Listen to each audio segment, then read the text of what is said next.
Well, good morning, children. Today I would like to tell you about verb. Verb is a kind of part of speech, but very important in English grammar. What is verb? Verb है क्या, क्रिया है क्या? तो definition थोड़ा मैंने दे दिया है, इसको नोट कर लेना. Verb is a word by which is denoted the performance of the subject in a sentence. कर्ता वाक्य में कौन सा कार्य करता है, इसका जो बोध कराए उस शब्द को हम वर्ब या क्रिया की संज्ञा देते हैं. और क्रिया मुख्य रूप से दो प्रकार की होती है, बाद में और भी 3 इसमें जुड़ जाएगा, कुल मिला के 5 हो जाती है, लेकिन आपको सिर्फ 2 क्रियाओं का बोध कराया जा रहा है. First of all finite verb होता है, दूसरा हेल्पिंग वर्ब होता है. फाइनाइट वर्ब में कौन सा वर्ब होता है, जैसे Ram goes to school, underline मैंने कर दिया है goes. She eats roasted potatoes, वह भुनी तली आलू खाती है. कहने का तात्पर्य है पहले वाक्य में गोज, दूसरे में ईट्स जो है वर्ब हुआ, अरे फाइनाइट वर्ब हुआ, खाती है. हेल्पिंग वर्ब इसमें नहीं डाला गया है, इसलिए कहीं हेल्पिंग वर्ब की जरूरत लगती है, कहीं नहीं लगती. तो मुख्य क्रिया क्या करती है, गोज, लेकिन इसमें ईएस जुड़ा हुआ है, सिंगुलर नंबर सब्जेक्ट है. Ram goes to school.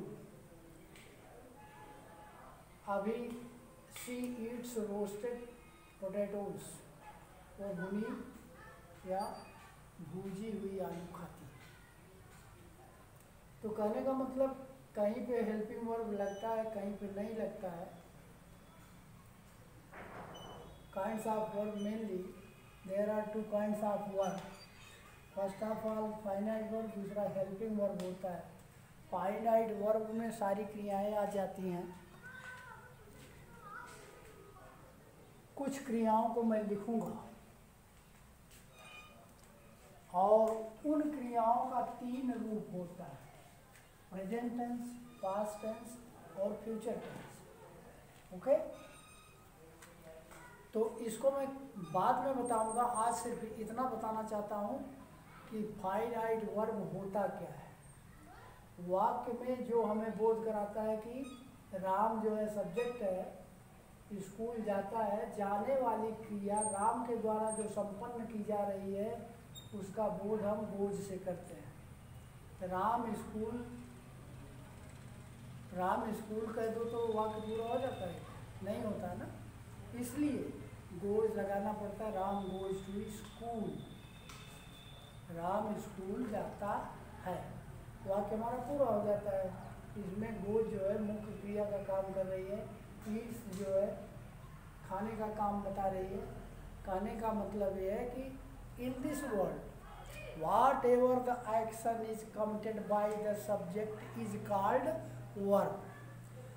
अर्थात संसार में जो भी क्रियाकलाप होता है, जो भी कार्य किए जाते हैं, वह किसी के द्वारा किया जाता है, और किसी के द्वारा जो किया जाता है उसे हम सब्जेक्ट बोलते हैं, और जो किया जाता है उसको कहते हैं वर्ब. तो वर्ब अभी आप लोग से जितना समझिए, finite verb, helping verb. Finite verb का रूप भी बताएंगे, हेल्पिंग वर्ब भी बताएंगे, कितने हेल्पिंग वर्ब होते हैं और फाइनाइट वर्ब दुनिया के सारे क्रियाकलाप होते हैं. और इसके बाद इन्फिनिटिव, जीरंड और एक और है,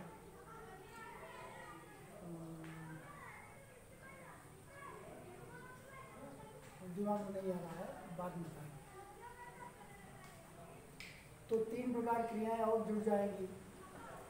कल मैं सिर्फ आपको इतना बताऊंगा कि फाइनाइट वर्ब के 3 और रूप, उसके प्रेजेंट टेंस, पास्ट टेंस और पास्ट पार्टिसिपल 3 रूप होते हैं.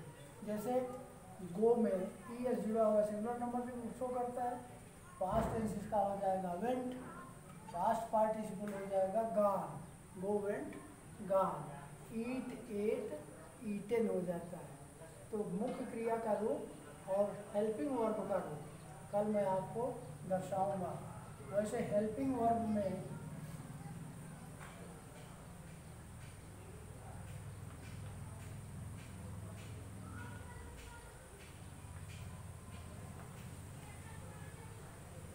डू,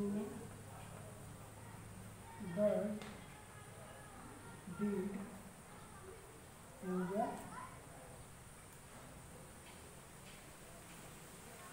शायद,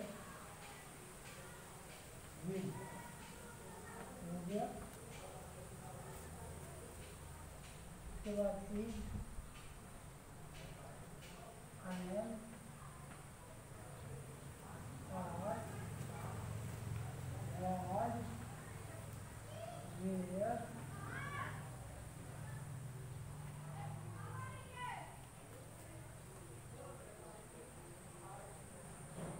have, had, had, shall have,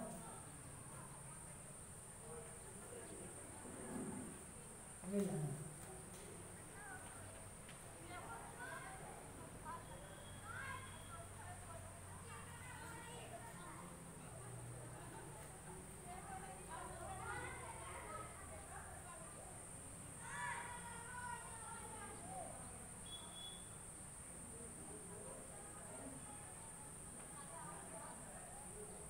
should, would।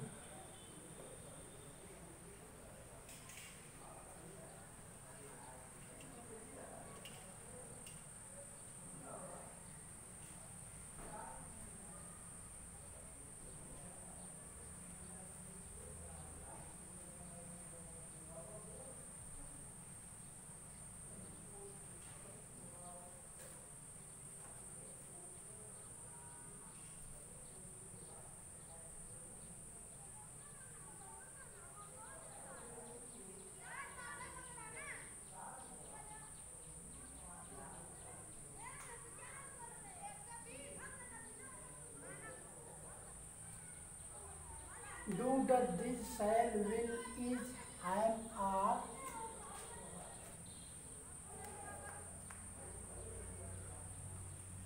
was, were, have, had, shall have, will have, should, would।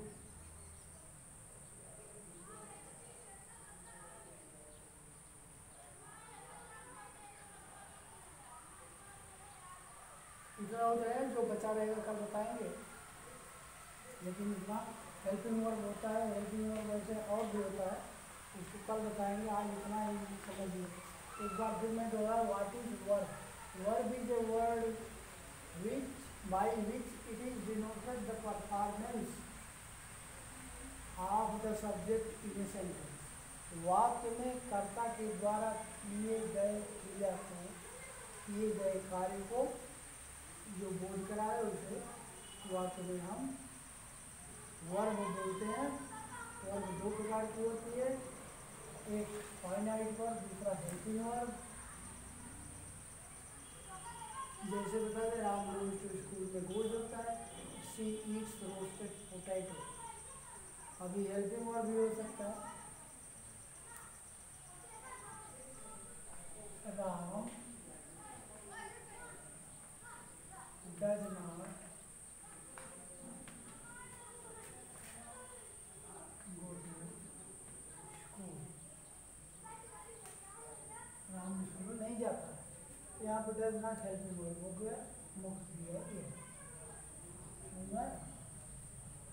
आज हम सिर्फ आपको इतना ही बता रहे हैं, एक बार फिर सुन लीजिए। What is verb? Verb is a word by which it is denoted the performance of subject in a sentence। Ram goes to school में goes हुआ, she eats roasted potatoes, वह भुनी हुई आलू खाती है। काइंड ऑफ वर्ब में mainly there are two types of verb, finite verb, helping verb. Helping verb में may, do, does, is. Shall, will, is, am, are, was, were. Has, have, had, shall have, will have, should, would.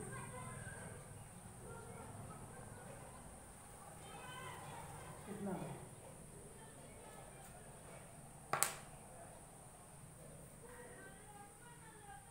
Should के साथ भी have लगता है, would के साथ भी लगता है।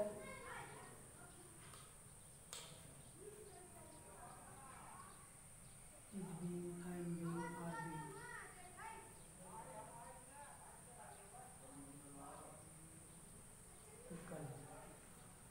बृहद रूप से हम कल आपको वर्ब के बारे में बताएंगे।